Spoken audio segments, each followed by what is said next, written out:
पुण्याला आज आम्ही गणपतीपुळ्याला आलो. ह्याचं फार महात्म्य आहे. अष्टविनायकामध्ये हे महागणेशाचं स्थान.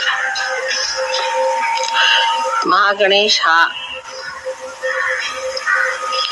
पीठाधीश आहे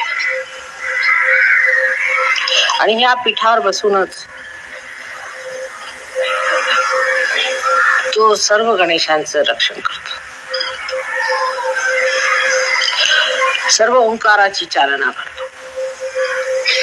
कारण त्याला गुरुतत्व मिळालेलं आहे.